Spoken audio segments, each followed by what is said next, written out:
بسم الله. السلام عليكم ورحمة الله وبركاته. إن الحمد لله نحمده ونستعينه ونستغفره ونعوذ بالله من شرور أنفسنا ومن سيئات أعمالنا. من يهده الله فهو المهتدي ومن يضلل فلن تجد له وليا مرشدا. وأشهد أن لا إله إلا الله وحده لا شريك له وأشهد أن محمدا عبده ورسوله.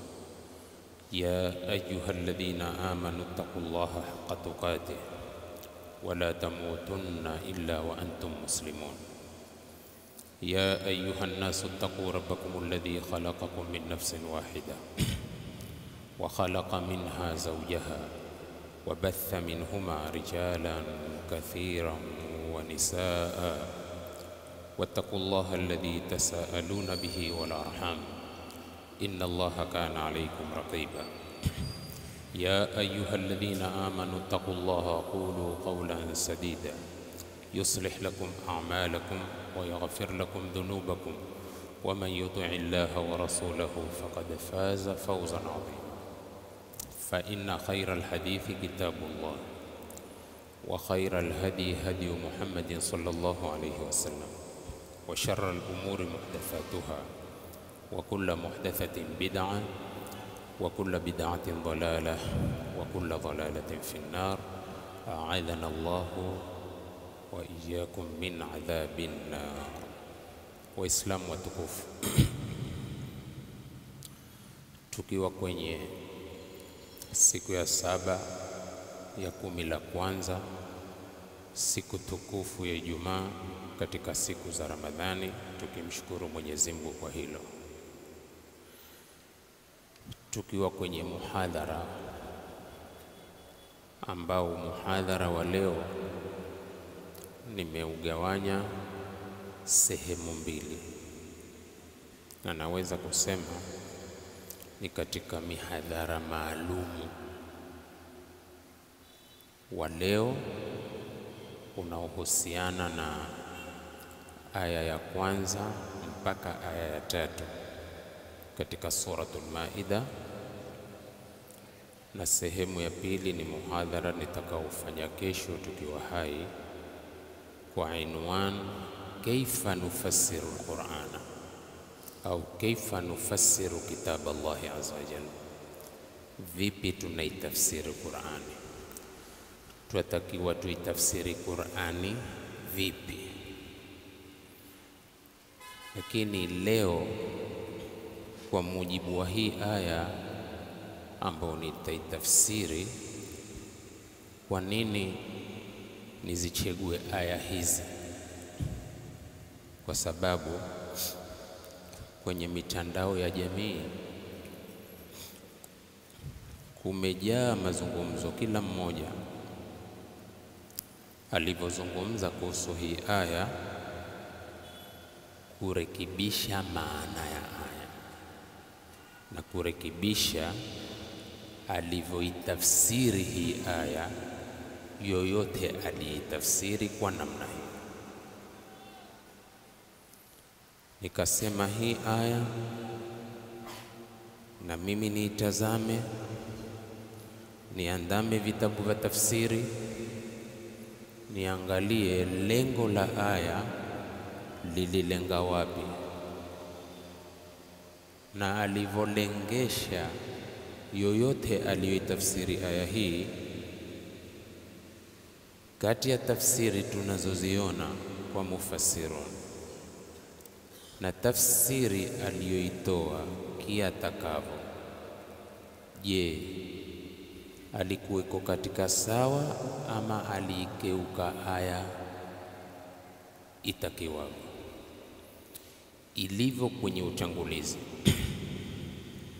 mashekhe na wanavyoni na walimu na maduati wote mboma moja kwenye maana mamoja, wote wametukua jukumu la kulisambaza neno la Mungu na kulilingania, na wote wametukua ahadi kwa Mungu na Mungu amechukua ahadi kwao ya kuwa maneno yake Mungu hatutayabadilisha, na maneno yake Mungu yatatafsiriwa vile vile atakavyo Mwenyezi Mungu Subhanahu wa Ta'ala, na hukumu zake Mungu tutazihukumu kama alivyohukumu. Hii ndiyo ahadi. Onyo kali lilikuja kwenye Iqra qawla Allahi Ta'ala, soma neno la Mungu alitukuwa, innal ladhina yaktumuna ma anzalna minal bayyinat, hakika wale ambao wanaficha tuliyoteremsha katika uwazi. Tuliyoteremsha katika uwazi maana kitabu cha Mwenyezi Mungu kitabu wazi, asokataki hataki tu. Sasa angalia hili onyo, innal ladhina yaktumuna ma anzalna minal bayyinat, hakika wale ambao wanaficha tulichokiteremsha katika uwazi, Qur'an, wal huda, na akaficha uongofu, min ba'di ma bayyannahu linnasi fil kitab, baada ya kuwa tumekibainisha kwa watu katika kitabu, baada ya kuwa tumeweka wazi mambo kwa watu na watu wamechachukiwa na watu wamefahamu. Ulaika yal'anuhumullah, watu hao wanalaniwa na Mungu, wa yal'anuhumul la'inun, na hulaniwa na wenye kulani. Kwa maana wazi wa Qur'ani ulivyo, Mtume Muhammad akaletwa akatubainishia kwa bayana aliyopewa na Mwenyezi Mungu Subhanahu wa Ta'ala, kisha sisi tukaficha ama tukapeleka kwa namna ambavyo sivyo yalivyo maandiko. Hili ni onyo liko katika Qur'ani tukufu. Tayeb, kwa kuandiko hili na aya hii ilipelekwa kwa watu badala ya kupelekwa kwa waliotajwa kwenye hii aya, basi tuangalie vitabu vile vinavyozungumza, na mwanadamu akikosea hufaa kurudi nyuma. Aya inasemaje? Sikiliza vizuri sana. Mwenyezi Mungu Subhanahu wa Ta'ala katika suratul Maida ameanza kwa ya ayyuhalladhina amanu, na nafikiri ya ayyuhalladhina amanu tumelikariri sana hili, ya kuwa ya ayyuhalladhina amanu katika Qur'ani ni nyingi sana. Hata kuna msomi mmoja katunga kitabu, hichi kitabu inwani yake, jina lake kitabu akakiandika hivi, kinaitwa Nidaatur Rahmani li ahli al-iman. Nidaatur Rahmani li ahli al-iman, miito ya Rahmani kwa watu wenye imani. Miito ya Rahmani kwa watu wenye imani ni Mungu kusema ya ayyuhalladhina amanu, enyi mulioamini. Sasa hii inaitwa miito ya Rahmani kwa watu wenye imani. Sasa watu wenye imani wameitwa na Rahmani, na mwito wa Rahmani kwa wenye imani mbele huwa kuna sharia ataka kuwapa, imma kwa kuamrisha ama kwa kuwakataza. Sasa hapa Mwenyezi Mungu asema hivi, ya ayyuhalladhina amanu, enyi mlioamini, aufu biluqudi, tekelezeni mafungamano, tekelezeni vifungo vile munavyofungiana katika mambo. Amri inasema aufu biluqudi, tekelezeni vifungo munavyofungiana katika mambo. Kwenye mambo gani? Tafsiri itakuja. Al-uqudu, alivyosema Mwenyezi Mungu kwenye aufu bil-uqudi. Nini al-uqudu? Temko hili al-uqudu wa huwa lafdhun, ni temko yashmulu kulla aqdin wa ahdin, linalokusanya kila kifungo na kila ahadi. Mafhum? Baina al-insani wa rabbihi, kati ya mwanadamu na Mola wake mlezi. Ana mafungamano, kuna vifungu, kuna mafungamano fulani mwanadamu amefungamana na Mola wake mlezi. Kuna mafungamano mwanadamu amefungamana na mwanadamu mwenzake. Tena hili amelisema lafdhun yashmulu kulla aqdin wa ahdin baina al-insani wa rabbihi wa baina al-insani wal insan, na kati ya mwanadamu na mwanadamu. Twafungiana sisi, mfano twafanya mafungamano ya mabiashara, twafanya mafungamano ya kuoana, twafanya mafungamano ya kuuziana, twafanya mafungamano mengi. Ibn Abbas asema hivi, al-uqudu al-uhudu, hii mafungamano ni ahadi. Wa hiya ma ahalla Allahu, na ahadi hizo, vifungo hizo, mafungamano hayo ni kwa yale aliyohalalisha Mwenyezi Mungu, wa ma harrama, na kwa aliyoyaharamisha, wa ma faradha fil Qur'ani kullihi, na aliyoyafaradhisha katika Qur'ani yote, minat takalifi, katika makalifisho, wal ahkami, na katika hukumu. Haya ni maneno ya Ibn Abbas. Kwa hivyo itakuwa taklifi tulizo nazo, mafungamano tumefungamana na Mwenyezi Mungu, ni ahadi hii tumefungiana na Mwenyezi Mungu. Ahkam ni ahadi hii tumefungamana na Mwenyezi Mungu Subhanahu wa Ta'ala. Sasa kwenye mafungamano haya ya taklifi alizotupa, lazima tuzitekeleze, kwa sababu tumefungiana maahidiano. Ahkam lazima tuzitekeleze hizi hukumu, kwa sababu ni al-uqudu wal-uhudu.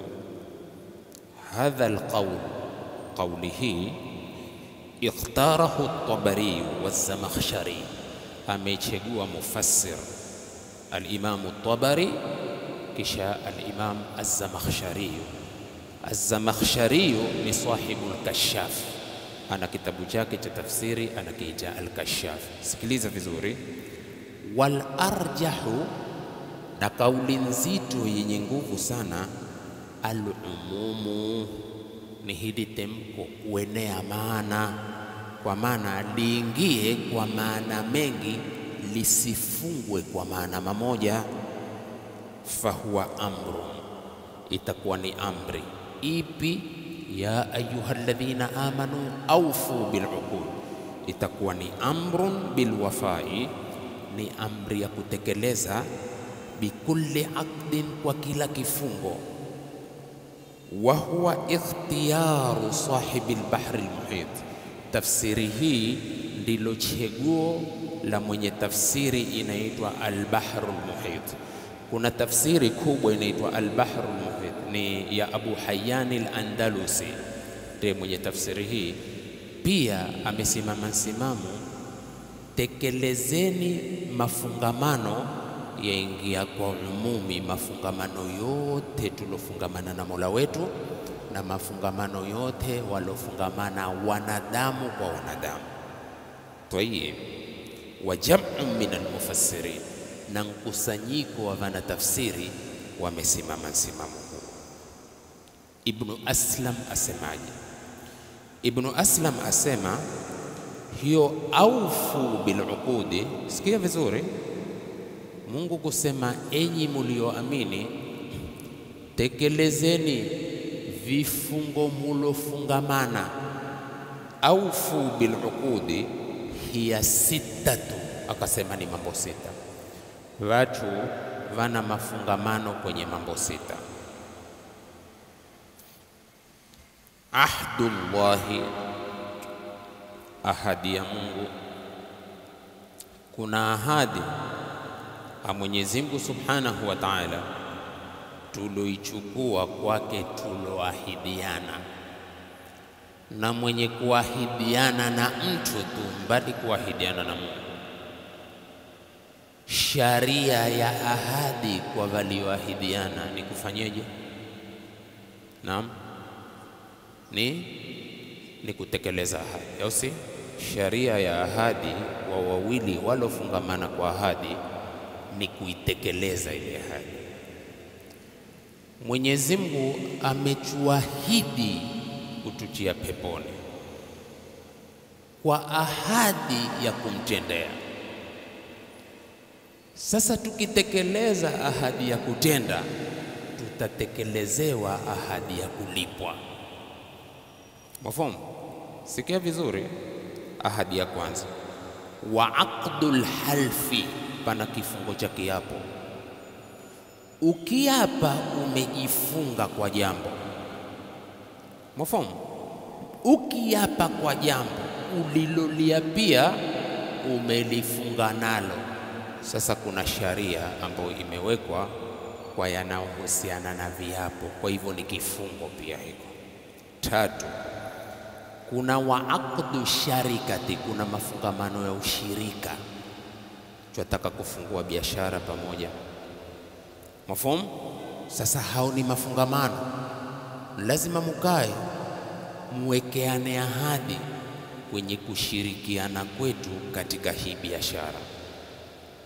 Tatoa ngapi, ntoe ngapi, biashara gani tutaitunza vipi, kipatikanacho kitakwenda vipi, ikenda hasara kwa sote, ikija faida kwa sote, na namna ya kugawiana faida tutagawiana vipi. Hao huitwa mafungamano. Ntabia. Kuna aqdul bai'i, kuna mafungamano ya bei. Nalitaka hili gari, mwenye gari ni mimi, tutakaa pamoja, umelipenda nimelipenda, tufungamane bei, tufanye mafungamano ya bei kwa kadhaa, mafungamano ya kulipana kwa kadhaa. Mafumu?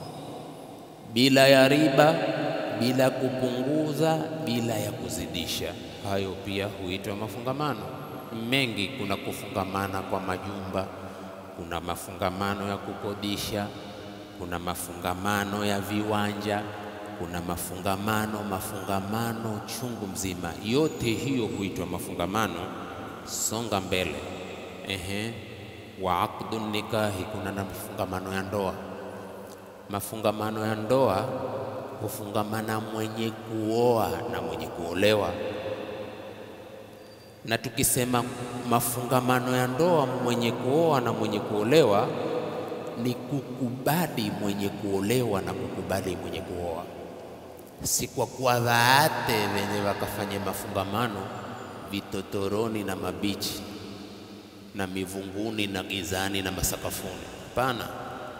Hii ni hukumu ya Mungu, na hukumu ya Mungu lazima iende kulingamana na Mungu anavyotaka. Kuna mafungamano ya ndoa. Moja katika mafungamano ya ndoa ni ridha tarafain. Ridha tarafain ni ridha ya pande zote mbili. Mwenye kuoa ataka kumtaka mwenye kumwoa, na mwenye kuolewa ataka kumtaka mwenye kuolewa. Kisha mafungamano ya mahari yatatolewa vipi? Yote hii huitwa mafungamano. Kuna na aqdul yamin, kuna kifungo cha yamini, kifungo cha kiapo. Kadha fi Ibn Kathir. Hivi ndivyo alivyo katika Ibn Kathir. Nafikiri mumeyapata yote. Mambo sita. Kuna ahdullahi, wa aqdul halfi, wa aqdu sharikati, wa aqdul bai'i, wa aqdul nikahi, wa aqdul yamini. Yote huitwa mafungamano yalonadhiwa wenye imani kwa mwito wa Rahmani, fi haqqi qawli Llahi ta'ala, ya ayyuhalladhina amanu awfu bil'uqudi. tekelezeni haya mafungamano yote. Kwa hivyo kila fungamano la mtu na Mungu afaa alitekeleze. Safi? Na kila mafungamano ya mwanadamu kwa mwanadamu yafaa uyatekeleze. Hapa kishika kufafanua haya mambo sita, muhadhara utakwisha, mengine tutaacha. Hata twende fungamana tu kwenye moja. Tumefanya mafungamano na walii wa mwanamke ya kuwa mahari tamba laki moja. Mafungamano, na baada ya kuwa mafungamano ni ahadi, hiyo umeahidi. Sasa lazima uingie kwenye aya ya kwanza, aufu bil uqud, tekeleza. Lazima hizo laki uzifanyeje? Uzitoe. Usimcheze mwanamke wa watu kwa haki yake, kisha hizo laki ukenda ukaolea mwingine, wajifanya mbabe, ni hodari wewe, ni mtu wa mathna wa thulatha wa ruba. Mathna wa thulatha wa ruba si fashion, ni sharia. Ikiwa ni sharia, kwanza tekeleza maagano na utekeleze ahadi na utekeleze zile al-uhudu na mithaq. Ya ayyuhalladhina amanu aufu bil uqud. Lakini sasa hapa yapi mafungamano ambayo yapo kwenye hii aya tulokusudia kuitafsiri? Ni katika kutekeleza ya halali na kukomeka ya haram, na kukomeka na ya haramu. Tayib, hebu tuseme aya ya mbele. Aliposema aufu bil uqudi, akaanza uhillat lakum bahimatul an'am, mumehalalishiwa nyinyi wanyama wa mjini. Sikilizeni vizuri sana ili mufahamu ya kwamba kuna ukora pia kwa watu wenye kuzitafsiri hizi aya, na kuna uhuni unaotumika wa kuzipeleka aya sipo anavyotaka Mungu, na ni hatari sana. Sasa sikiliza hapa, Mungu asema uhillat lakum bahimatul an'am, mumehalalishiwa nyinyi wanyama wa mjini. Wallahi sisahau katika kusoma kwa mashehe zangu ambao si wataji, mmewataja sana hapa, kila tukija kwenye uhillat lakum bahimatul an'ami, wakituambia mumehalalishiwa nyinyi wanyama hoe, wakikusudia wanyama wa mjini. Illa ma yutla alaikum, isipokuwa wale mulobainishiwa na kusomewa ambao ni kinyume na halali. Sikiliza vizuri sana, mumehalalishiwa bahimatul an'am illa ma yutla alaikum, kuna muliochambulishwa na muliosomewa ambao hamukuhalalishiwa. Na utakuta kwenye aya ilitafsiri aya, kwa sababu Qur'ani inao tabia kutafsiriana, na tutaitazama ilivyo. Haya, hii ni Maida kuanzia aya ya kwanza. Sasa Mungu aliposema uhillat lakum bahimatul an'ami ubiha lakum aklul an'ami, mumeruhusiwa kula wanyama. Wahiyal ibilu, ngamia, walbaqaru, na ng'ombe, walghanamu, na mbuzi, baada dhabhiha, baada ya kuchinja kwake. Umeona sharia hiyo? Mumehalalishiwa hao, wakatajwa na mufassirun, lakini uhalali wa kula kwake huhalalika baada ya kuwachinja. Intabi, aliposema illa ma yutla alaikum, Ash-Shinqiti ni mwanachuoni wa tafsiri, ana kitabu cha tafsiri chenye volume 7, anatukiita adwaul bayani fi idahi alqurani bilquran, au wengine wasema adwaul bayani fi tafsiri alqurani bilquran. Zote ni sawa, lakini chapa ndicho nacho mimi imeandikwa adwaul bayani fi idahi alqurani bilquran. Mafhum? Miangaza ya bayana katika kuweka wazi Qur'ani kwa Qur'ani. Sasa hebu niambie kazi iliyofanywa na wanavyuoni. Ukisema miangaza ya bayana katika kuweka wazi Qur'ani kwa Qur'ani, pana mushkili hapo? Hakuna mushkili. Ni Qur'ani, bayana yake, uwazi wake umebainishwa na Qur'ani, kwa maana hakuna neno la mtu hapo. Ni Qur'ani imetafsiriwa na Qur'ani. Tayeb, kasemaje huyu Ash-Shinqiti? Akasema hii uhillat lakum bahimatul an'ami illa ma yutla alaykum lam yubayyin huna. Hakubainisha hapa ma hadha alladhi yutla alayhi, ni yapi haya walosomewa wao almustathna min hilliyati bahimatil an'am, yalovuliwa yalotolewa katika uhalali wa wanyama wa mjini. Tuko pamoja jamani? Sikia vizuri.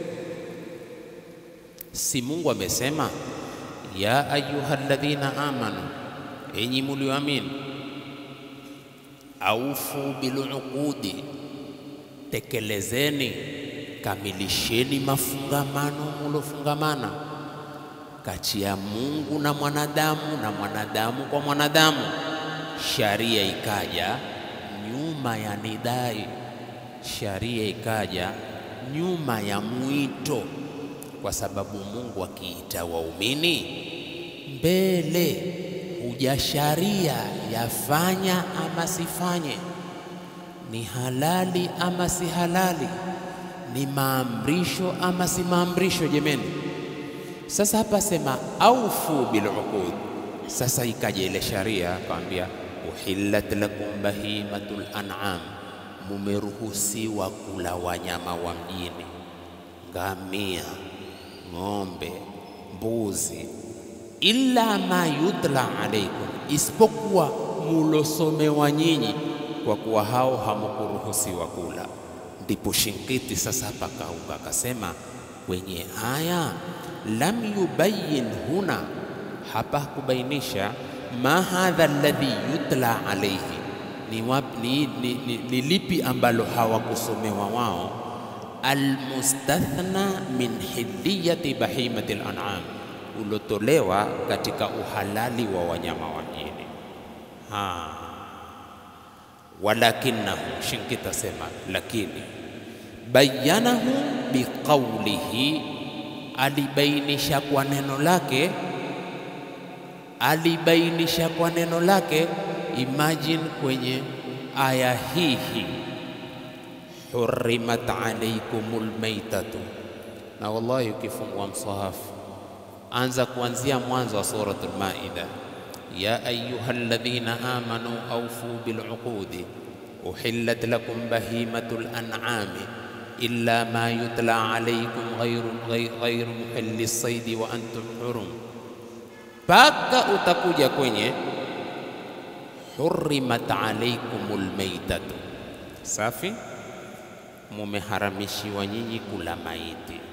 Sasa kwa mujibu wa neno la Shinqiti ni kwa kuwa bayana imekuja kwenye aya iliyoko kwenye sura, wakati ambapo uliposema aufu bil uqudi uhillat lakum bahimatul an'am illa ma yutla alaykum.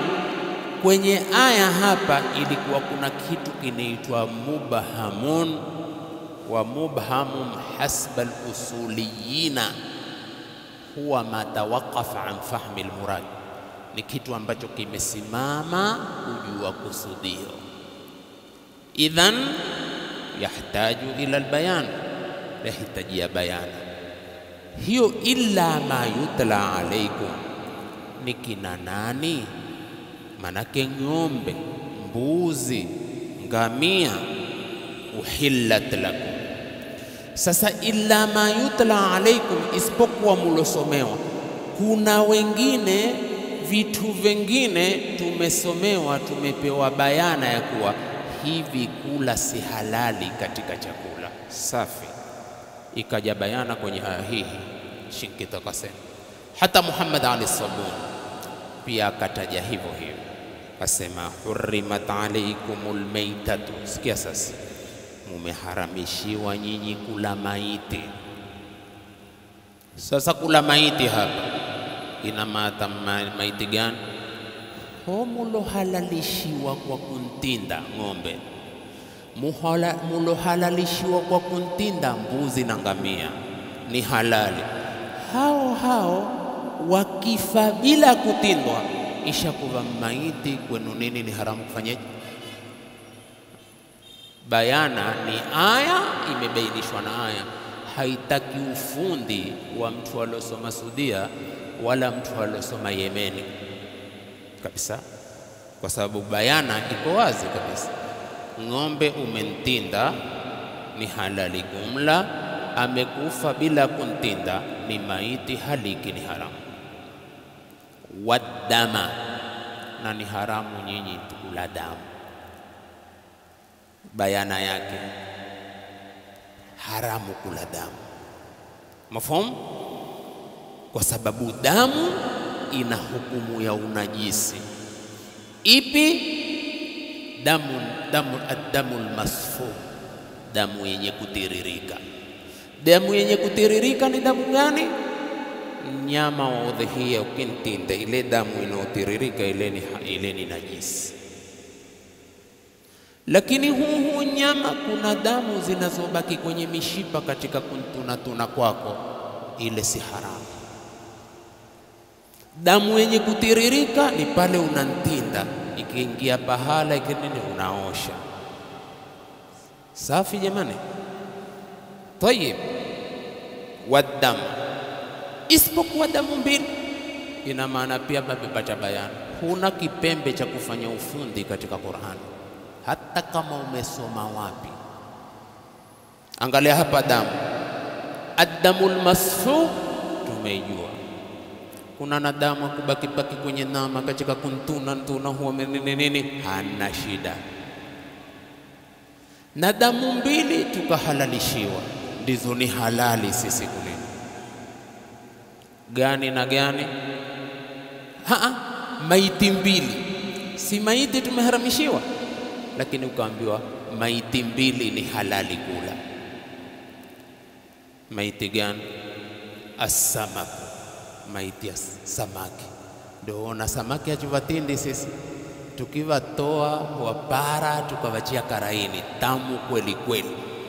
Na kila sharia alotuwekea Mwenyezi Mungu ina utamu wake ukiandama sharia ilivyo. Angalia home maiti, lakini subutu wachu hunyang'anyia kweli kweli, patikana mitafya kisawasawa na mitango ya kisawasawa. Abu asemaje hapo? Na mimofa kisawasawa hapo, ikawa ndio futari na uji hivyo. Samaki maiti tumehalalishiwa na raha katika kula. Maiti ya pili, maiti ya mzige, kwetu huwaita pandi, ni halali tena ni tamu kweli kweli. Nilikuwa siamini, lakini kila kenda dawa kenda Mwanza huwa kiva ponda kweli kweli. Nilikuwa kisikia tu nzige, jamani, nzige ntamu. Kumbe kamba ales kadhalik. Hao ni maiti wawili, samaki na mzige. Sasa umeona, pana maiti tumeharamishiwa na pana maiti tumehalalishiwa, na pana damu tumeharamishiwa na pana damu tumehalalishiwa. Je, waungwana, maiti tulohalalishiwa tumewajua, hizi damu tulohalalishiwa damu gani na damu gani? Nani tanipa damu moja? Mzee, nimekwambia ni pamoja tena unipa mbili. Imamu na machache, lakini ni sawa. Damu mbili ni halali, ini na wengo.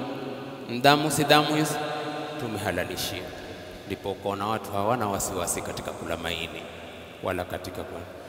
Lakini ukiniambia utautukua utumbo wa ng'ombe uijaze damu kisha uniweke kwenye uma, uyambo, hakuna mwenye kula hiyo. Ya? Mutura inaitwa hivyo? Mtura mtamu. Mafhum? Sasa umeona jamani, bayana zilizokuja kutoka kitabu kitakatifu kilichokuja mbinguni hakina mushkili tukifanya maamuzi ya kiuhakika kukiandama yatakiwavyo. Damu iko ni halali kwetu kuitefuta tu damu gani na gani. Ni maiti ziko za halali kwetu kutitefuta maiti gani, tumebainishiwa. Kumbe ndio illa ma yutla alaykum almustathna min hilliyati bahimati al'am, walakinahu bayyanahu biqawlihi hurrimat alaykumul maytatu waddam wa lahmul khinzir, na nyama ya nguruwe. Nyama ya nguruwe tumeharamishiwa, haina namna yoyote ya uhalali. Nyama ya nguruwe haina aina yoyote, hamna aina yoyote ya uhalali. Hata wakati wa dharura huli nguruwe kwa kuwa ni halali nguruwe, hula nguruwe kwa kuwa ni ruhusa. Na kuna tofauti kati ya kuhalalishiwa kitu kukila ni halali na kuruhusiwa kitu kikiwa ni haramu.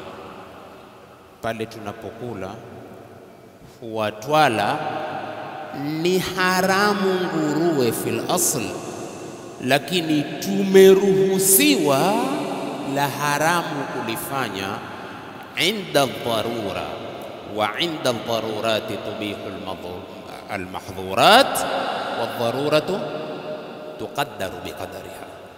Wakati wa dharura huruhusiwa kufanya ya haramu na kula za haramu, na ya dharura hupimwa kwa kipimo chake. Sio kuwa umeruhusiwa kwa dharura kula hata ng'ombe alokufa chuolo haramishiwa kwa kuwaingia kwenye hurrimat alaykumul maitatu. Lakini wakati wa dharura porini huko siku 2-3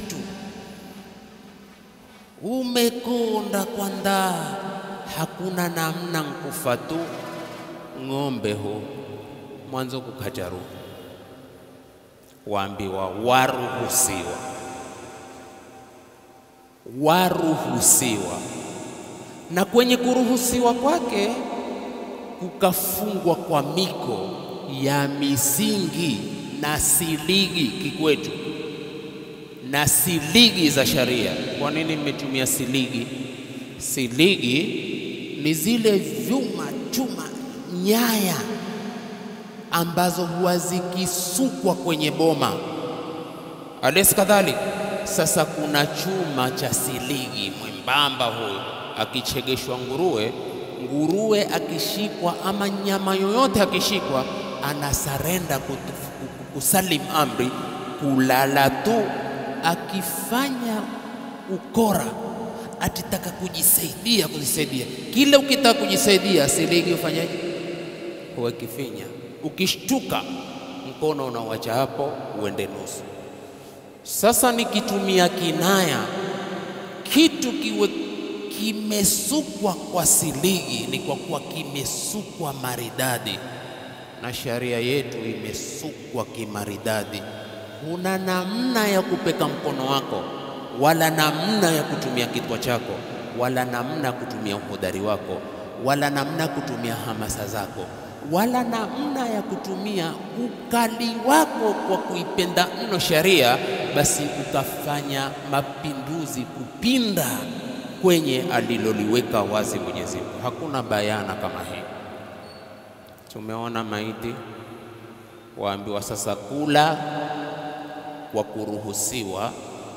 Wadharuratu tuqaddaru biqadariha, dharura hukisiwa kwa makisio yake, dharura hukadiriwa kwa makadirio yake. Hapa nini maana hadhihi alqaida?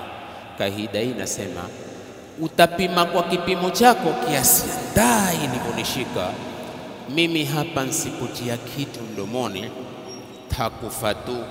Kwa hivyo huu ng'ombe alokufa ama swara alokufa si msituni, kwa hivyo tamgusa kwa kiasi ya kushikiza, niendelee na safari, nenda nikapate cha halali. Sio ya kwamba nimempata mswara na ndaa hufa, basi twende ukambugia. Ukiamba mbona wambugia kinamna hii? Lidharurati ahkamu wa inda dharurati tubihu almahdhurat. Ukaja ukaileta kaida hiyo, dharura zina hukumu, na wakati wa dharura ya haramu huruhusiwa. Lakini ukipicha kwenye kipembe kingine cha usomi, waambiwa wadharuratu tuqaddaru biqadariha, na dharura hukisiwa kwa makisio yake. Utakula kicha kushikiza, twende mbele, kwa sababu hii dharura alokuruhusu ni Mungu kwa mujibu wa Qur'ani tukufu. Ikiwa alokuruhusu Mungu, ajua dharura zako zilizofikia, takuruhusu uguse kidogo na takutolea ndia ili uende ukabugie vya halali kisawasawa. Mambo yako wazi. Tusonge mbele tukaone walahmul khinzir, na watu hula nguruwe lakini wachana nao, tapambana ni mbele ya safari huko, mkao wa kula mbuzi na mkao wa kula nguruwe. Kisha Mungu ndiye atachukumu ya kwamba na hawa walipata ruhusa wapi ya kumbugia huu nguruwe, na kuna nyama za halali na mkao wa panda vile vile, mapanda buku, mkao wa panda, mkao wa wachu kula kuku utaweko mbali, na mkao wa panda mabuku utaweko mbali. Tumefahamiana sana. Wama uhilla li ghairi llahi, katika alobainishwa mumeharamishiwa kula alotindwa kwa lisilokuwa jina la Mungu. Hata kama umentinda ng'ombe kwa jina lisilokuwa la Mungu, ama ukantinda pahala ambapo huabudiwa asiyekuwa Mungu, hata ukalitaja jina la Mungu, jameni, pia ule nyama ni haramu kula. Siko wazi jameni? Wama uhilla li ghairi llahi, na aliyechinjwa kwa jina lisilokuwa la Mungu, ama kuchinjwa pahala anapoabudiwa asiyekuwa Mungu kama kanisani. Hata ukanchinja ng'ombe kwa jina la Mungu, maadamu pahala anapoabudiwa asiyekuwa Mungu, ng'ombe ho ni haramu kufanyaje? Kama ulidara maini ya Krismasi, ndiwe na Mungu wako. Mwafahamu? Japokuwa wajitahidi siku hizi kutindiwa na Muislamu, lakini pia hata kitindiwa na Muislamu, wapi alipovatindia? Ikiwa alivatindia hata kwenye maeneo ya kanisa, ni eneo la kanisa, ni hivyo hivyo inaingia katika hukumu. Wama uhilla li ghairi llah, katika illa ma yutla alaikum, hii mstoki katika laini safi. Tayib, kisha kasema walmunkhaniqatu, ni haramu kula. Munkhaniqatu ni aliyechiwa kisongo kikwetu, alouliwa kwa kunyungwa, kwa kutiwa kisongo kwetu kitanzi hiki moja. Walmawqudhatu, na aliyekufa kwa kupigwa silaha, chombo akapigwa nini, mafhumu. Walmutaraddiyatu, na aliyekufa kwa kuanguka, ameanguka mlimani, ameanguka na akafa. Wanatihatu, na aliyepigwa pembe na mwenzake akafa, ni haramu ya kumla. Wama akala sab'u, na aliyeliwa na mnyama mkali kama chui, kama simba na wengineo. Lakini angalia, wama akala sab'u, na kilichokula na mnyama ule mwindaji, illa ma dhakkaitu. No way, chembelecho, huna ndia ya kutia mkono wako katika Qur'ani kwa kudai kiwango chako cha kiusomi popote utakapotoka, popote ulipotoka. Wama akala sab'u, na kilicholiwa na nyama kama kuliwa na simba na chui, illa ma dhakkaitum, isipokuwa yule mulondiriki hayafa mukantinda, na akawa pengine chui ama simba amenrarua kihakika, lakini bado katika sakaratul maut ukamuwahi ukantinda, ho ni halali. Kuna bayana zaidi ya hiyo? Hakuna bayana zaidi ya hiyo. Wama dhubiha ala nusubi, na ni haramu kula kilichochinjiwa jiwe kikachundikwa kama sanamu, pia anaingia kwa tafsiri. Wa antastaqsimu bil azlami, na kutaka kujua la khairi na shari kupitia kupiga mabao, na yaweza ikawa ni ramli tunaoita kwa wakati huu, kama ambavyo nitabainisha kwa maandiko. Dhalikum fisqun, hayo yote ni fisq, ni mambo ya kutoka katika twaa, ni mambo ya uhalifu mkiyatenda. Ila qawlihi, aya zilitembea ila qawlihi fa inna Allaha ghafurur rahim, kwa mwenye kutaka ukamilifu zaidi ashike mshafu wa Sheikh Abdullah al-Farisi rahimahullah na vinginevyo katika vitabu vya tafsiri vya Kiswahili. Ukamilifu wa aya iliyopita katika sura Muhammad Ali Sabun katika Safwatu Tafasir asema hivi: illa ma yutla alaykum illa ma hurrima alaykum, ile uhillat lakum bahimatul an'ami illa ma yutla alaykum. Muhammad Ali Sabun asema illa ma hurrima alaykum, illa wale mulharamishiwa fi hadhihi sura, katika hii sura. Akarudi akasema wa hiya almaytatu waddamu wa lahmul khinzir ila akhirih. Tayib, nitakwenda kwa ufafanuzi sana kudingamana na nilivyonukuu siku ya toa kwa kitoa changu. Almaytatu nani katika hurrimat alaykumul maytatu wa hiya ma mata hatfa anfihi min ghairi dhakati, ni alokufa tu mwenyewe bila kuchinjwa. Huo ndio maiti alokusudiwa, hurrimat alaykumul maytatu. Waddamu, kusudio lake nini? Ni addamul masfuh. Yaqulu Allahu ta'ala kul ma ajidu fima uhiya ilayya muharraman ala ta'imin yat'amuhu illa an yakuna maytatan au daman masfuhan au lahma khinzir, mpaka mwisho. Sasa umeona bayana juu ya bayana. Sipati katika niliyofunuliwa na Mungu ambao ni haramu mtu kula isipokuwa maiti ama damu ya kutiririka. Qur'ani ikatafsiri Qur'ani yale yale, idahul Qur'ani bil Qur'ani, tafsirul Qur'ani bil Qur'an. Jazallahu ala al-mufassir ash-Shinqiti fi adwaihi, namna alivyokitumikia kitabu cha Mwenyezi Mungu kukitafsiri Qur'ani kwa Qur'ani, aya kwa aya. Damul masfuh. Kisha mumepata faida nafikiri katika maita. Rudi nyuma, tulisema tumeharamishiwa isipokuwa maiti wangapi? Nani na nani? Naam, maiti wawili. Nani na nani? Sawadhi na nzige pandi, sawa. Na damu tumeharamishiwa isipokuwa damu mbili. Damu nani na nani? Na wengo. Intaha.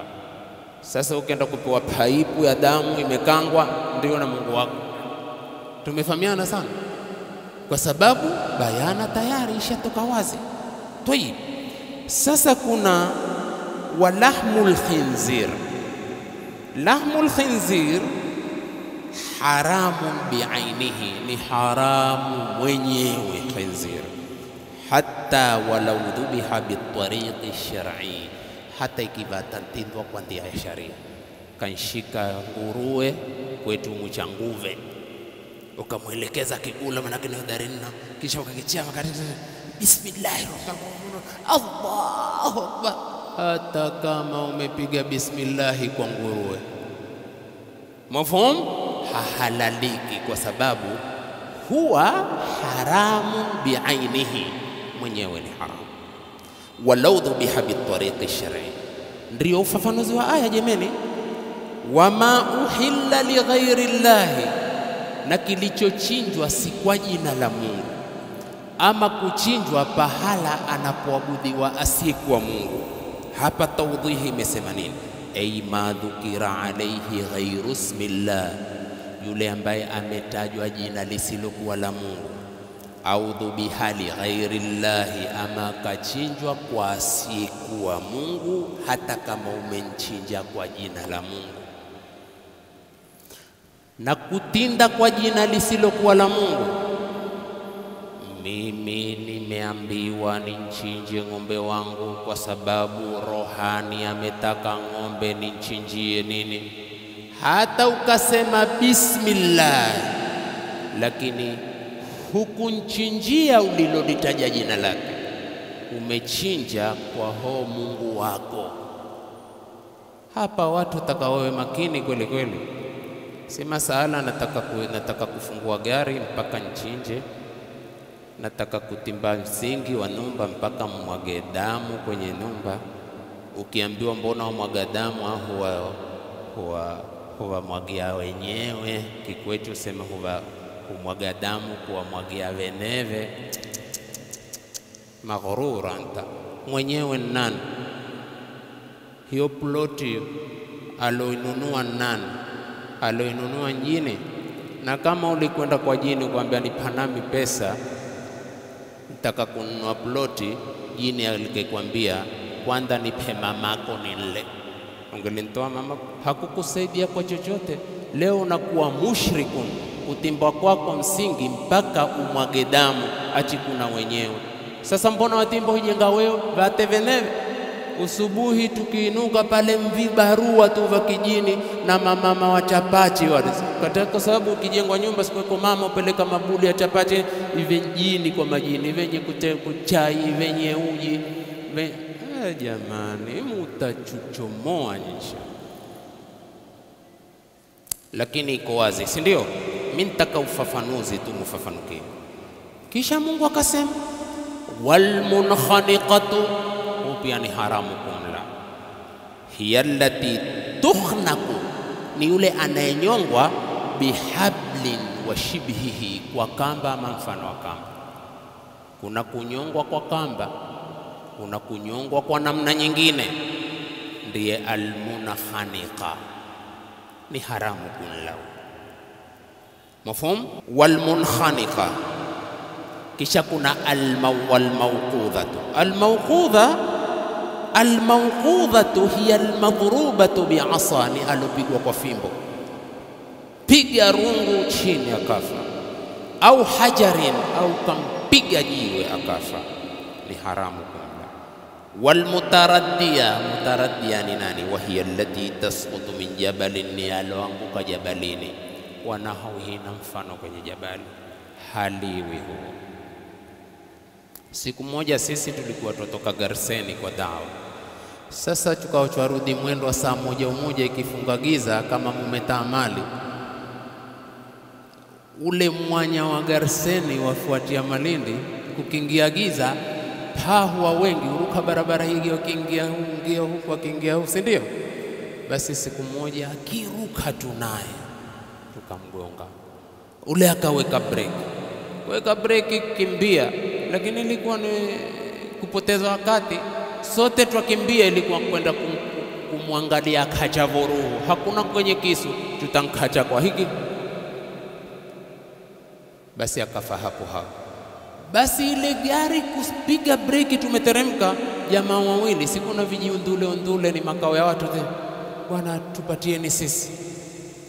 Kukatoka mjadala sasa pale kwenye gari, wengine usema tumpatie, wengine usipatie. Mimi niko hapo, ambia hatumpatie tena, na hivi sasa imekuwa dharura, hata tusintupe hapa. Wallahi billahi, nakumbuka imekuwa dharura.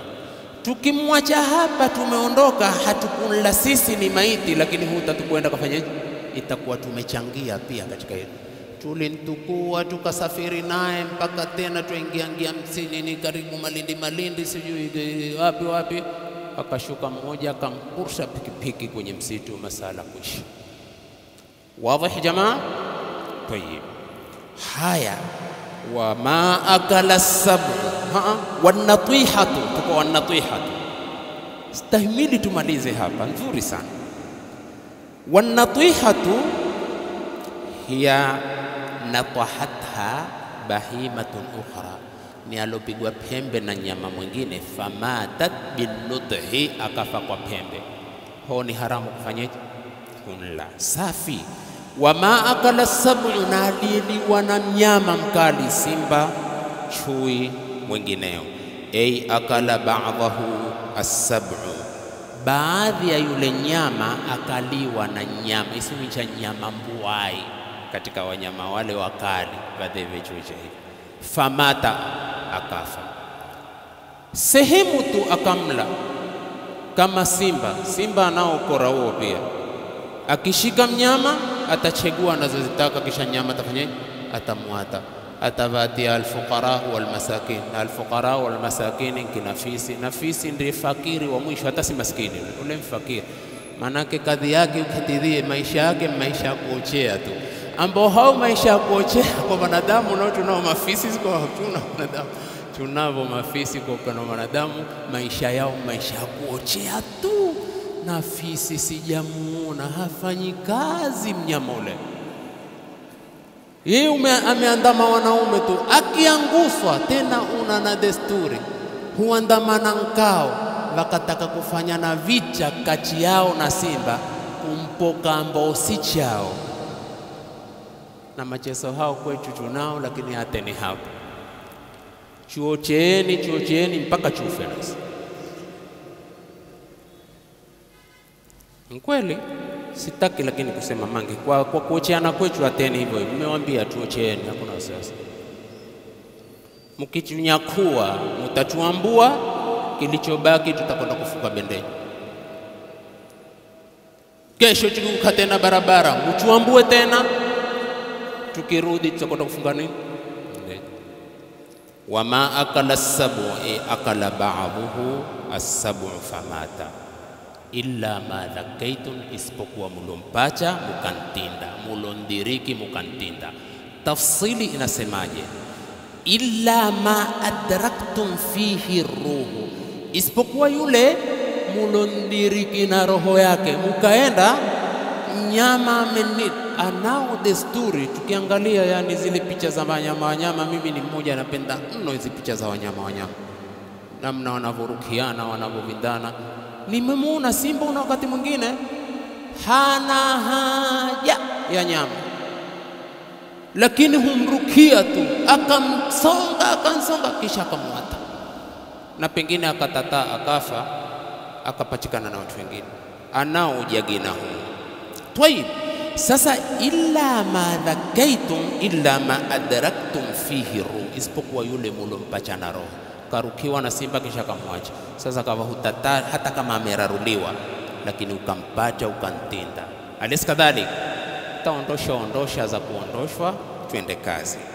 Min hadhihi al-ashya, kwenye vitu vyote hivi tulivyovitaja, fadhabahtumuhu, mukanchinja. Adhabha shar'i, kuchinja kisheria.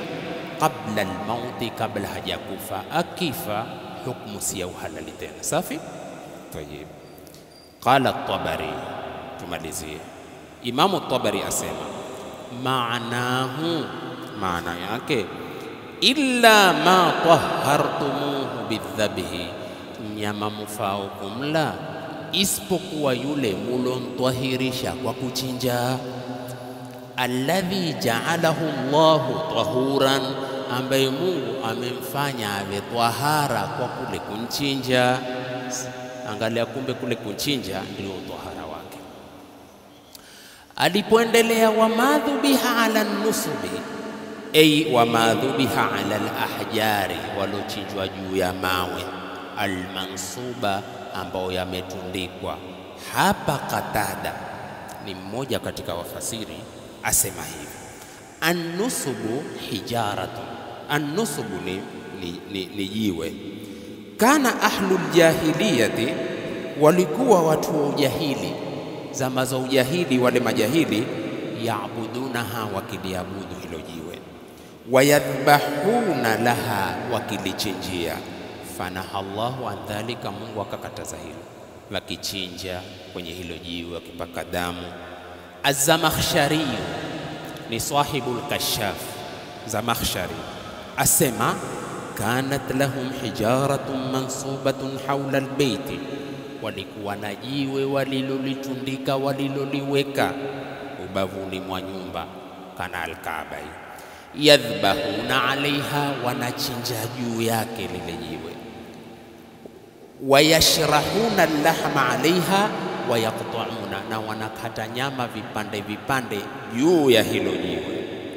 Yu'adhimuna bidhalika, wanilitukuza na kuliheshimu kwa kufanya hivyo.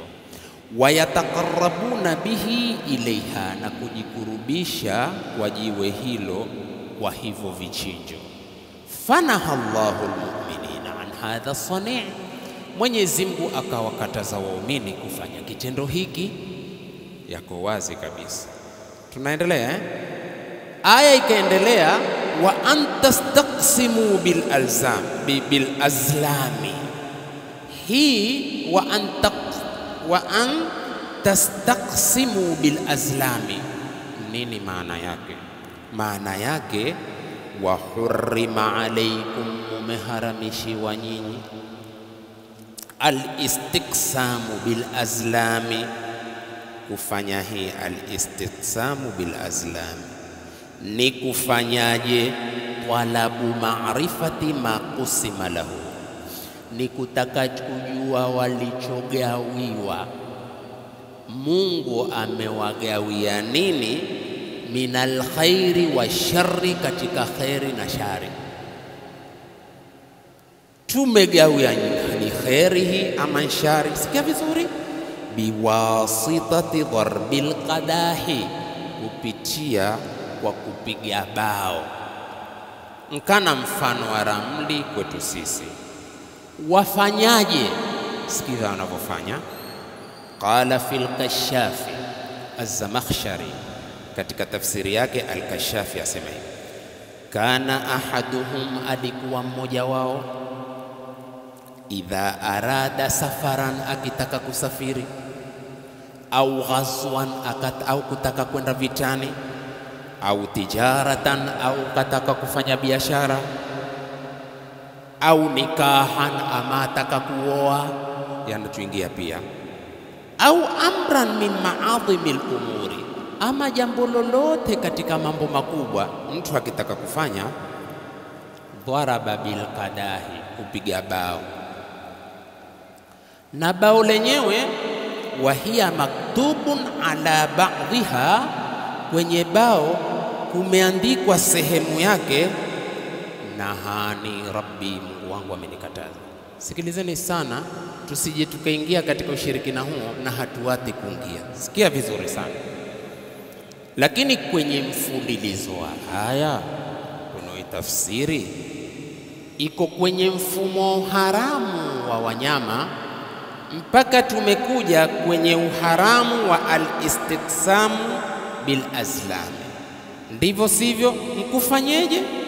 Ni kupiga bao. Wataka kusafiri, wataka kwenda vita, wataka kuoa, ama lolote katika mambo makubwa, kwenye bao lenyewe sehemu yake ikaandikwa nahani rabbi, Mungu wangu amenikataza.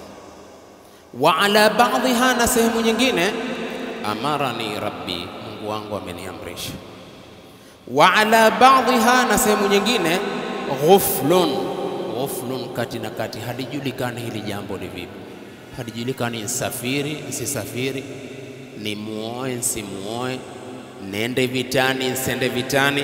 Ghuflun fa in kharaja al-amra, ikitoka amri, amarani rabbi, ule upande wakifanya mambo yao ikatoka amarani rabbi, madha li gharadhihi, ule mtu huenda na lengo lake, ulifanya lile litakalo. Sikia vizuri.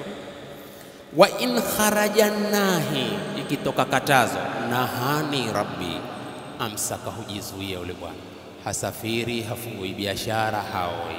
Wa in kharaja al-ghuflu, ikitoka ghuflu, aada, huregesha tena ile ramli. Manake hayatoa mwangaza hii, manake hayatoa amri ya kwenda, hayatoa katazo la kubaki, hata tupige tena. Hizi zikawa ni kanuni mbovu za hawa, Mwenyezi Mungu Subhanahu wa Ta'ala akazipingilia mbali. Sasa ikitoka amri, madha li gharadhihi, huenda kwa jambo lake. Wa in kharaja nahi, amsaka, hujizuia. Wa in kharaja al-ghuflu, hapa hakujatoa miangaza, hulirudia tena. Al-ghuflu al-majhulu la alamata fi, kisichojulikana, kisichokuwa na alama. Dhalikum fiskun, huko ni kutoka katika twaa. Ay ta'atihi fiskun, kufanya hayo ni ufasiki, ni kutoka katika twaa. Wa khurujun an ta'ati llahi, na ni kutoka katika utiifu wa Mungu. Limadha? Liannahu dukhulun fi ilmi al-ghaib, ni kuingia katika elimu ya ghaib. Alladhi tastara Allahu bihi allamul ghuyub, ambao Mwenyezi Mungu mwenyewe ndiye ambaye anajua allamul ghuyub. Nimemaliza hapa sehemu ya kwanza ya muhadhara. Fanya bidii tusikosekane kesho kwenye sehemu ya pili. Lakini kwenye hii sehemu ya kwanza mumeona kuanzia ya ayyuhalladhina amanu awfu bil'uqudi uhillat lakum bahimatul an'ami illa ma yutla alaykum, tukaenda ma yutla alaina ni hurrimat alaykumul maytatu wad-damu wa lahmul khinziri wa ma uhilla bihi li ghayri llahi wal munkhaniqatu wal mawqudatu wan natihatu wa ma akala as-sab'u illa ma dhakkaytum. Nataka kuuliza nyinyi mlohudhuria muhadhara huu, na nyinyi ni mashahidi kwa niliyoyasema, wakafa billahi shahida. Kuna tafsiri yoyote katika kusomeshwa kwenu nyinyi wanafunzi na wanafunzi wangu tele hapa, ambao imeeleza hata kwa Kiswahili inaosema hurrimat alaykumul maytatu, mumeharamishiwa nyinyi maiti, iwe maiti ya Muhammad avende maiti achi ndio mumeharamisha, yani iwe amelengwa ni Muhammad, tena hata hayafa na uhai wako mume wake. Hiyo na tafsiri hiyo, hurrimat alaykumul maytatu waddam. Mumeona kwamba kuwa adam pia mwanadamu alohai, walahmul khinzir pia mwanadamu, walmunkhaniqatu ni mwanadamu,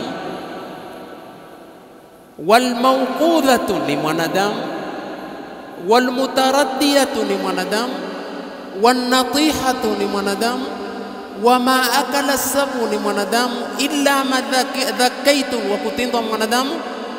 Utaona mfululizo wa aya mwanzo mpaka mwisho ni uharamu wa chakula, tena kwa ambao ni wanyama. Sasa ni kweli hii aya huwalenga wanadamu walohai, ni udharubu wa katiti, ni udharubu wa katiti. Wajua maana udharubu wa katiti? Elimu katiti ni dharubu. Sasa ikiwa siku zote una ukatiti wa elimu, na siku zote ni mtu wa kwenda tu kibaharia, ni mtu uonekane tu kuwa umeshambulia, ni mtu uonekane tu uwe ni mkali, wala huna ukali kwa ajili ya Mungu na kwa ajili ya mtume wake, utavuruga kwenye manhajul ilahi. Manhajul ilahi ni barabara ya Mungu anaoitaka sisi tuiandame. alosema wa anna hadha sirati mustaqiman fattabi'u. Hii aya haimuhusu mwanadamu, lakini yamuhusu mwanadamu kwa upande, yani upande wa mwanadamu asile hivi, lakini hivi havilengeshi mwanadamu hata kama ulisoma wapi wapi wapi. Ni kosa tu limefanyika kwa sababu zake yoyote alosimama msimamo. Lakini akipenda Mwenyezi Mungu, ningelipenda sana Sheikh, insha Allah taala, akituweka Mungu kesho, nyinyi nyote hapa sehemu mmeupata sehemu ya kwanza huu muhadhara, itakuwa uzuri nyinyi nyote muupate muhadhara sehemu ya, yani nawaambia hii kwa maana utakuwa ndio umejua utamu wake vile tulivyotoka na huku muungano wako ni vipi.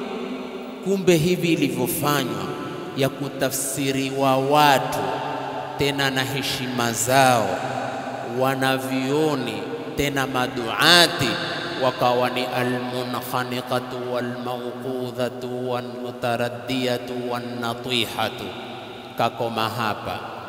Wama akala sabu alipoitaja hakusema illa ma dhakaitun, hata kama kwa kutukana, lakini akawa mwadilifu wa mbele ya aya hiyo. Wama akala sabu hakuwatwa hivyo hivyo, ili kuja bayana illa ma dhakaitun. Ungelimaliza pia hichi kipande illa ma dhakaitun, lakini akakoma hapa. Lengo ilikuwa kukashifu na kutukana kupitia kwa aya, na aya iko mbali sana na hivi tulivyoitafsiri. Sasa kesho maudhui ni haya: kaifa nufassiru alqur'ana kitab Allah azza wa jalla, vipi tuitafsiri Qur'ani, kitabu cha Mungu azza wa jalla. Hii Qur'ani twafaa tuitafsiri vipi? Huu ni muhadhara wa kesho, na ndio huu hapa tayari nishauandaa, lakini tumefanya mukaddima wa tafsiri ya aya ya kwanza min surati al-Maida. Mwenyezi Mungu atujalie min alladhina yastami'una alqawla fayattabi'una ahsana. Naam habibi, naam. Bunduki ama chembe? Rahmani, mashallah, swala zuri kabisa ambao halikuja kwenye sherehe, lakini ndio utamu wa kusikiza ukawa makini. Utapata suala liunge maelezo, liwe pia limefanisha nini. Ameuliza swala moja muhimu sana: alorukiwa na mnyama ni undiriki hayafa, mtinde ni halali kwako. Lakini al-akha asema atumia tembe, swara yule paa yule, bismillah, chwa, akianguka amekufa kabisa, ni halali kwako. Tumefahamiana? Kile chembe ndicho kisu chake. Basi hata hivyo, mbwa wako, mbwa mudaraba, trainer, si mbwa koko ava vanchani kwetu, kitoka alfajiri mpaka usimame kwanza, gurupu lipi tena, huandamana nkao kama mafisi. Hatuisi mbale jamaa ama nini, manake hanambi mbwa kula pempazo akushike paho lika. Tukisema mbwa hatusemi mbwa salala pempas, na kweli alivyosema hata pempas paka sasa wenda kula pempas tena mbi pam tunyamazeni paka. Sasa atajibwa mbwa mudarrab. Na nimeona shekhe, sikubahatisha, hawa wasokuwa sisi wako mbali sana kielimu. Elimu wanaipenya kwa mbwa, na mbwa atakapewe elimu afundishwe kwa Qur'ani yetu. Sisemi kibiri mathali, sema kumuona jibwa shekhe, kumuokoa mtoto aruka barabara, nyumba karibu na barabara, tena mtoto wa kutambaa hivi, na gari imetokea kule, jibwa la kihakika likatoka na alichangulia kwanza kulifuatia gari, akasimama akalisimamisha gari, akaja paka kwa mtoto, akamsumbua mtoto, basi akaelekea na anamgada ni mbwa pempazo. Tayeb, sasa jibwa hilo rafiki yangu, swara yule, bismillah, shika bismillah, sikuna oda zao wale watu wa mwenyewe, bismillah, ile bismillah twende, akaenda akamnyakua, na wamepewa mazoezi hushika pahala mpaka ukaja pengine ukantinda. Lakini kuna wakati mwingine mnyama kajiga kujitetea, ndio tabu sasa mbwa zoezi, ndio naye pale humenya, na katika kummenya pengine ameshika hivi akafa, lakini bismillah ishantinda. Tumefahamiana sana. Kwa hivyo hata bunduki unaweza tu.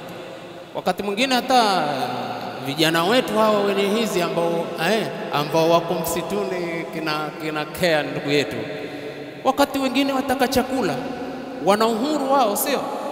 Basi huko Muislamu umewahi kufanya hivyo kea? Mashaallah, bismillahirrahmanirrahim, kwenda katuma akaliwa. Iko dini tamu nzuri yenye usamehevu kana dini ya Kiislamu, lakini iandamwe kama dini ilivyo, usitoke uhuni katika kutafsiri Qur'ani, na uhuni huo ukawa unatoka kwetu sisi walimu na wanavyuoni na mashaikh. Jazakallah khair. Naam.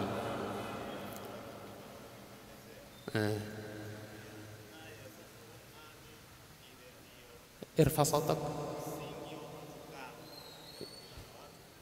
Yafaa kutumia aya ya Qur'ani iwe ni msingi ya kutukana watu, haifai. Huwezi ukatukua aya ukasema hii aya taifanya ni msingi ya kumtukana mtu, hapana. Isipokuwa aya zenyewe zaja kwa mfumo wa kutaja watu, wewe utazitafsiri zile aya. Mtu akiweko aya ameisikia, ni yeye atasema nahusika hapo, kama usema idha jaaka almunafiquna qalu nashhadu innaka la rasulullah. Ikaendelea aya ikasifa sifa zote. Ukiwaona wanafiki wakizungumza, tasma' li qawlihim ka'annahum khushubun wa minan nasi man yu'jibuka qawluhu fil hayati ad-dunya wa yushhidu Allah ala ma fi qalbihi wa huwa ladul khisam. Sasa akiweko msikitini, akiweko barabarani, atajua hizo sifa za nihusu. Lakini huwezi kusema ya kuwa hizi aya ukazisoma kisha ukasema fulani fulani fulani fulani moja, ama ukasema kwenye munasaba ambao wako kina fulani hapo. Sasa ukitoa aya ukanasibisha na hapo pahala kwa kuvalenga hawa watu, Israel ni makosa. Si usomi, si wanachuoni, si uwekevu, si uhodari, si insafu, si dawa, kwa sababu aya pia umeipeleka utakavyo. Kama hii aya ilikuja wakati ikatafsiriwa kihuni kabisa, ikatafsiriwa kikora sana. Yoyote ambaye alihusika kwa kuitafsiri, hadahu Allah, Mungu amuongoze. Naam. Kwa samaki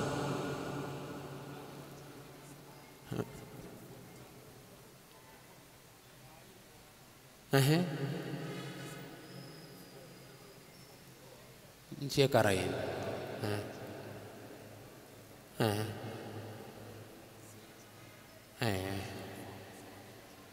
yani pale hajakufa, sio?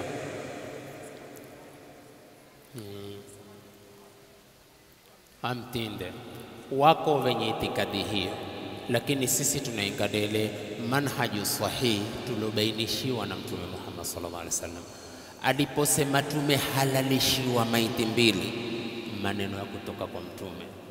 Akasema pandi, nzige na samaki, bila shaka maiti. Hapo huwa amepukana na kitu ambacho hicho kutindwa maadamu amekiicha maiti. Wa khairal hadi hadi Muhammad sallallahu alaihi wasallam. Naam.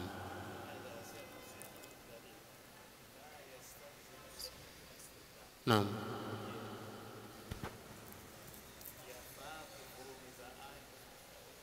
Hii ni kaida ya usuli. Watu usuli wanasema sihhatu dalili la yastalzimu sihhata al-istidlal. Kuswihi kwa dalili hakulazimiki kuswihi kwa wewe kutolea dalili kwa lilo litakalo, na hakuna aya sahihi wala aya dhaifu, hakuna nchijo, kwa sababu Qur'ani ni qat'iyyu thubut. Lakini sasa tutoe, waweza ukapata dalili iko sawa sawa, lakini sasa kule namna kuitumia dalili kwenye jambo ikawa hakukuswihi sawa sawa. Maana kuna dalili, kuna na wajhul istidlal, dalili na njia ya kutolea dalili. Sasa uweze kusema wal munkhaniqatu wal mawqudatu wal mutaraddiyatu wan natihatu, hawa wote walioko hapa na wote haramun alayk. Asalala hii kalisha, yani useme hii aya na baada dhalika useme na wote hao ni haramu. Aina wajadta hadha tafsir? Fi ayi kitabin yujadu hadha tafsir? Na ni mfasiri gani alosimama kwa tafsiri hii? Lakini pia waweza kuonekana ni usawa na si usawa. Lakini ndugu zangu, hata tukome hapa, ukipenda Mwenyezi Mungu, jazakumullahu khairan. Hebu tuwe pamoja, kaifa nufassiru alqur'ana kitab Allah azza wa jalla, vipi tutafsiri Qur'ani, kitabu cha Mwenyezi Mungu azza wa jalla. Hii ni sehemu ya pili ya kesho ya mwisho.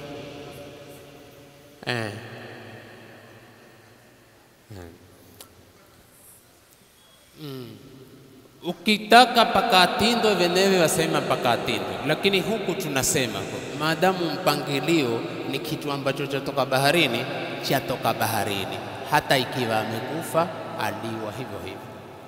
Tumefahamiana? Bora we hajaoza tu, au sio? Hapo akioza ndio haliki tena. Au kintinda, kuna katika madhehebu pia wamesema hivyo, lakini tunaangalia msingi. Kitu kinachotoka baharini asili yake ni halali, isipokuwa kinachokudhuru hata kama ntangu. Umeipata jamani? Kinachotoka baharini asili yake nini? Ila ambacho kinakudhuru hata kama ntafi, hukudhuru ukila, sasa takuwa ni haram. Allahumma allimna ma yanfa'una wanfa'na bima 'allamtana wazidna ilman ya rab. Rabbi zidna ilman nafi'an wa rizqan tayyiban wa 'amalan mutaqabbala. Allahumma arzuqna rizqan halalan tayyiban waj'alna minash shakirin. Allahumma arzuqna rizqan halalan tayyiban waj'alna minash shakirin. Allahumma arzuqna rizqan halalan tayyiban waj'alna minash shakirin. Wa sallallahu ala Muhammadin wa alihi wa sahbihi wasallam. Subhanakallahumma wa bihamdik ashhadu an la ilaha illa anta astaghfiruka wa atubu ilayk.